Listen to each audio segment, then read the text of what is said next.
एक बार की बात है। एक बार एक चुड़ैल तालाब के किनारे बैठी हुई थी। मौसम बिल्कुल शांत था और वो चुपचाप इधर उधर देख रही थी। तभी अचानक उसने सांप को देखा उस पानी में। वो डर गई कि कहीं वो सांप उसे काट न ले। लेकिन वो सांप बिल्कुल छोटा था। ऐसा लग रहा था कि किसी सांप के बच्चे को किसी ने इस पानी में छोड़ दिया है। वो तैर नहीं पा रहा था और बार बार मदद के लिए पुकार रहा था।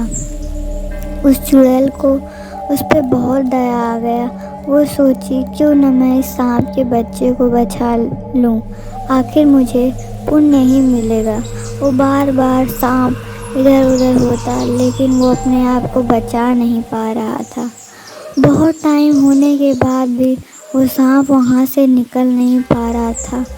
फिर अचानक वो चुड़ैल उसके पास जाती है और उसको बचाने के लिए आती है।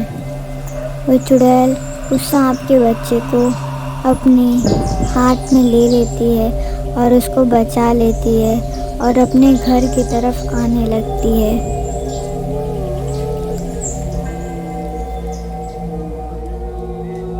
धीरे धीरे चलते चलते वो चुड़ैल कुछ देर तक वहीं खड़ी होकर उसके बारे में सोचती है कि क्या इसे ले जाना ठीक रहेगा या नहीं रहेगा, क्योंकि ये एक सांप है। हो सकता हो ये हमें नुकसान भी पहुंचाए। लेकिन उसको लगता है कि ये भी छोटा है, अगर हम इसको प्यार देंगे तो ये शायद ऐसा नहीं करेगा। कुछ देर बाद वो अपने घर लेके आती है और अपने बच्चे को दिखाती है। उसका बच्चा डरे हुए कहता है, माँ ये तो सांप है, ये हमें कहीं काट न ले। चुड़ैल उसके बारे में सोचती है कि हाँ ये तो कहीं ना कहीं सच कह रहा है, लेकिन वो सोचती है कि ऐसा हमेशा तो नहीं होता। तभी उसकी बच्ची वहाँ आ जाती है। वो बच्ची उसके पास आती है और पूछती है कि माँ ये कितना प्यारा सांप है, क्या हम इसको अपने साथ रख सकते हैं। वो चुड़ैल बहुत खुश हो जाती है और कहती है, क्यों नहीं, तुम लोग इसके साथ खेल सकते हो। उसके बाद वो चुड़ैल वहाँ से अपने काम के लिए चली जाती है। वो दोनों बच्चे उस सांप को अपने साथ खेलते हैं और बातें करते हैं। छोटी बच्ची अपने भाई से कहती है, क्या हम इसके साथ खेल सकते हैं, ये कितना प्यारा है ना, मैं इसको अपने साथ ही रखूँगी। वो फिर उसको अपने गोद में उठाने की कोशिश करती है। वो सांप भी उस लड़की को बहुत प्यार करने लगता है। फिर वो दोनों भाई बहन आपस में बात करते करते समय बीत जाता है।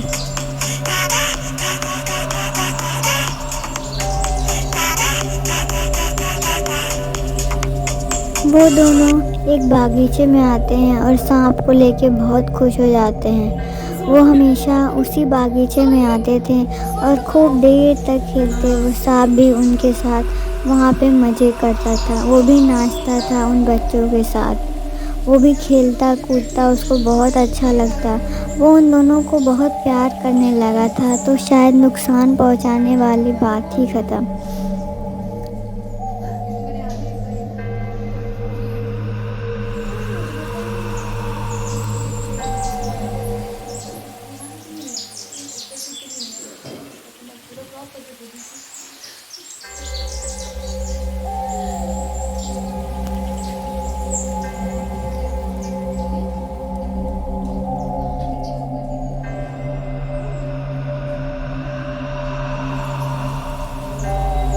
तभी अचानक उन दोनों को कोई ऐसा लगता है कि देख रहा है, लेकिन वो बच्चे क्या ही किसी की बात पे ध्यान दें। फिर उसके बाद वो दोनों और वो सांप वहाँ से जाने लगते हैं अपने घर की तरफ। चलते चलते वो बागीचा तो पार कर लेते हैं, लेकिन एक ऐसी जगह आ जाते हैं जहाँ पे एक आदमी उनका पीछा करता है और उन्हें मारने के लिए दौड़ाता है। वो आदमी बहुत खूंखार रहता है। वो जल्दी जल्दी अपने घर पहुँच जाते हैं और एक दूसरे से बातें करते हैं कि माँ आएगी तो मैं उन्हें ज़रूर बताऊँगा। उसकी वो चुड़ैल वहाँ पे आती है और उनकी बातें सुनती है। वो लड़का बोलता है, माँ आज एक आदमी हमारे पीछे आया था, वो हमें मारने की कोशिश कर रहा था। वो चुड़ैल बहुत डर जाती है। वो सोचती है ऐसा क्यों। वो बच्चा कहता है, नहीं माँ, इसमें किसी की गलती नहीं, वो आदमी दुष्ट लग ही रहा था। वो चुड़ैल कहती है, जब तक तुम्हारे साथ ये सांप है तुम्हें कोई कुछ नहीं कर सकता। वो बच्चा रोने लगता है कि अगर मेरे सांप को कुछ हो जाता तो, लेकिन ऐसा नहीं हुआ। वो सब बच जाते हैं और खुश हो जाते हैं। वो चुड़ैल उन्हें समझाती है कि जब तक हमारे साथ भगवान है हमें कोई कुछ नहीं बिगाड़ सकता और हम ज़रूर सुखी रहेंगे। इसलिए तो मैंने इस सांप को लाया। तुम इनके साथ खेला भी करो और इनकी पूजा किया करो। ये शंकर भगवान जो हैं, और वो सब खुशी खुशी रहने लगते हैं। वो सांप को प्यार करने लगते हैं।